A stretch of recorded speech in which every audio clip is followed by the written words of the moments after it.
Moving on, let's go into pavement structure. Okay, so we'll start with flexible pavements. So flexible pavements are named so because the total pavement structure deflects or is flexible, so it flexes under loading. A flexible pavement structure is typically composed of several layers of material, each of which receive the load from the above layer, spreading it out. Then it passes them on to the layer below. So thus, the further down in the pavement, right, structure a particular layer is, the less load it'll carry. So the lower layers carry less force because it's dissipated as it goes down, right? So hot mix asphalt brackets HMA pavements are flexible pavements. So if in any time in the course you see me say HMA, I'm just shortening it so that I don't have to say hot mix asphalt. There'll be a lot of abbreviations. I'll be happy to explain them as we go through. So now let's look at the basic structural elements of a pavement. So material layers are usually arranged within a pavement structure in order of descending load bearing capacity. So the layers that can carry the most load are at the top, and the layers that can carry the least load are at the bottom going down, in a sense. So that's how the elements are structured for like a basic pavement.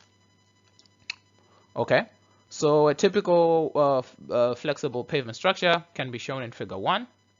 We'll move to figure 1, but so that is the basis of the pavement structure.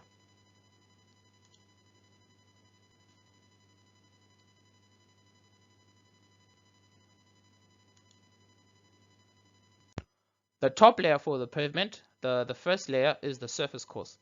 So this layer is the one that's in contact with the traffic load. It provides characteristics such as friction, smoothness, noise control, rut resistance, and drainage.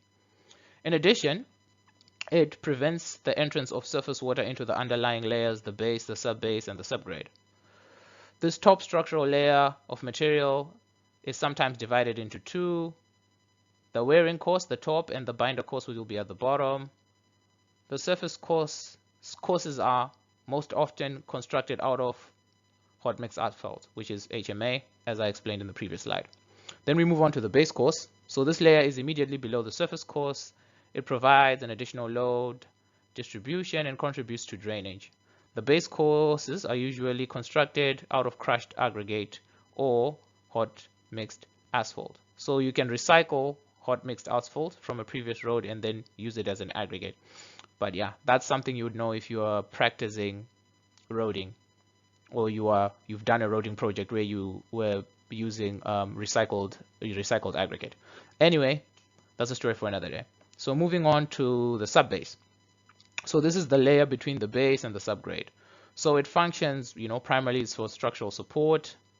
It can also be used to minimize the intrusion of fines from the subgrade. So yeah, it also serves, as a layer to ensure that fines are not moving from the subgrade, which would be your natural ground or your native soil, moving up to the base course, because the base course is typically made of aggregates which are of a very large nature. They have a very large size. Their percentage passing is very large, but we'll touch into that as we go on. So the subbase generally consists of lower quality material than the base course, but is better than the subgrade soil, like the native soil. A subbase course is not always needed or used. Subbase courses are generally constructed out of crushed aggregate or engineered fill. Okay. So this is the figure 1 that we referenced in the previous slides. So you see your surface course, you see your base course, and then you see your subbase, and then this would be the subgrade at the bottom where everything is sitting on. So as you apply force at the top, the surface course gets the most force, followed by the base course, then the subbase course, and then the subgrade, which is the native ground.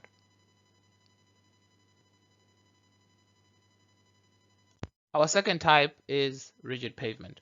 So rigid pavements are constructed out of Portland cement concrete slabs, and they're resting on prepared subbase of granular material or directly on a granular subgrade. So the load is transferred through the slab to the underlying subgrade by flexure of the slab. Okay, so they possess a significant flexural strength or flexural rigidity. The stress in these pavements are transferred through slab action opposed to grain-to-grain action in flexible pavement. So let me just touch on this. So what happens in flexible pavement is the grains, right? There's what we call the aggregates. There's something called an aggregate matrix. So that aggregate matrix determines how the force that's acting on the road or on the layer will distribute the force throughout the layer and to the layer below it. So it's something that you guys might want to look at in your own time. You can go through different aggregate matrix and how they react to different amounts of force and their behavior. But yeah, that's a story for another day. Anyhow, the rigid pavements are made of Portland cement concrete, either plain, reinforced, or pre-stressed concrete. The plain cement concrete slabs are expected to take up about 40 kgs per centimeter squared of flexural stress. I'll let you guys work out what 40 kgs per centimeter squared is in kilonewtons per meter squared. So the basic structural elements, which is very important. So the design of the rigid pavement is based on providing a structural cement concrete slab of sufficient strength to resist the load from the traffic. So the rigid pavement has like a high rigidity and a high modulus of elasticity to distribute the load over the entire area of the soil. And a typical pavement structure, I'll show you guys in figure number 2, but let's move on. The surface course is the uppermost layer of the rigid pavement, and it's a concrete slab that directly withstands the vehicle load. It's water resistance to prevent water penetration into the underlying layer, because sometimes or most times it will be reinforced, so you don't want water getting in there so that it will act on the steel, causing rusting and compromising the strength of the steel. So the concrete slab provides friction to the vehicles, preventing skidding. Typically the thickness of the concrete slab is from 150 to 300. Typically a minimum of 150 millimeters is standard industry practice. So then we have the granular base or the stabilized base course. So this is the second layer from the top. The base course is also called the granular base or the stabilized base. It's constructed using crushed aggregates. This layer allows for additional load to be distributed on the surface of the surface course and provides a solid foundation for the rigid pavement. Installing a subsurface drainage system is beneficial. So typically you would install no overflow coil drains that are perforated to allow them to collect water and allow it to flow and be distributed, or to flow and be discharged somewhere along the road, depending on what type of stormwater management you have. Okay,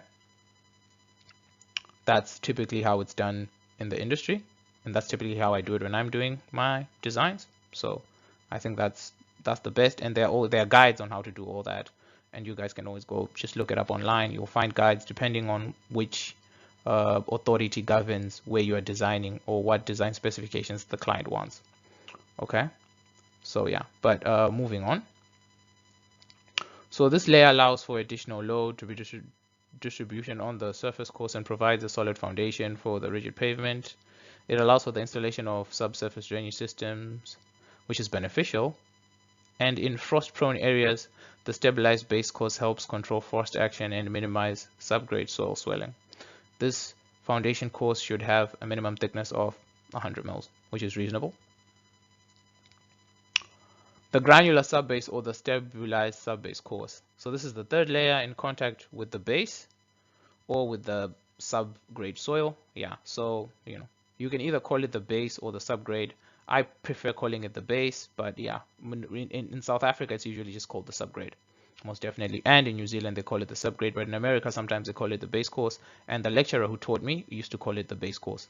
So it's a granular subbase or stabilized subbase course. While of lower quality compared to the base course, the aggregates, they are higher quality than the subgrade soil. Okay, so in low traffic situations, in a subbase course may not be necessary, because if it's low traffic and there's not a lot of load, there's no real need to have a subbase course. So its primary function is to support the uppermost layers and control frost action and prevent fines. So it acts as a separator. So usually you would then put a geotextile if you're in places with clay, because clay will typically try and mix with your upper layer. So you'd want to put a geotextile if you're in a place with clay, just to make sure that it won't mix in for that layer. Make sure. And you might want to also put maybe a geotextile in one of the layers with the aggregate so that it can key in. Goes back to that aggregate matrix what we were talking about. So there are geotextiles, right?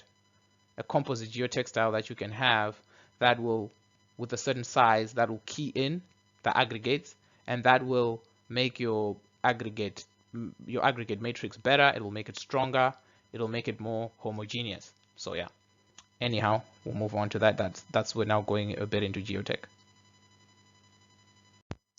So we then move on to our last layer, which is the subgrade soil. So the subgrade soil forms the existing soil layer that undergoes compaction using machinery to establish a strong foundation for the rigid pavement. So sometimes people will rip and recompact if need be, or you can just compact it depending on your design and depending on the soil type. That will most probably come from the geotechnical report. That will be something that the geos will do. So subgrade soils experience less strain compared to the top layers, as I mentioned before, as tension decreases with depth. So the subgrade soils can vary significantly, and their response to force from the upper layers depend on the factors such as texture, density, moisture content, and strength. Therefore, a thorough subgrade inspection should be conducted prior to construction, obviously. So typically on your design notes, you would write that a minimum CRB of 5 to be inspected by engineer or to be confirmed by engineer prior to construction. So that will minimize your risk as an engineer, and as engineers our job is always to minimize risk, so you really want to be putting notes like that on your drawing. Or if it's not on your drawings, it should be in the specification that goes to the contractor, so that when he's signing the contract he knows you need to be there. So that's that, and that just protects your professional integrity, and it also protects you from risk and liability so that you are not found to be negligent.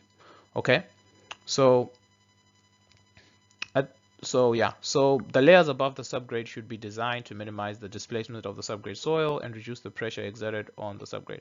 So figure 2 shows the basic pavement structure. So you can see there's a concrete slab, there's a longitudinal joint, there's a tied rigid shoulder there, there's a transverse joint. So some of these joints are expansion joints, some of these are construction joints. So the longitudinal joints would be construction joints, and the transverse joints would be expansion joints. So that's something that if you are into concrete design or concrete construction, you know about. If you guys want me, I can go into how to actually design a rigid slab from start to finish, what you need to do. Just let me know in the comments and maybe I can do a course for that. But as you can see, there's the concrete slab is jointed, then there's the base course, there's the sub base, and then there's the subgrade, which is the existing soil. So that is how it is.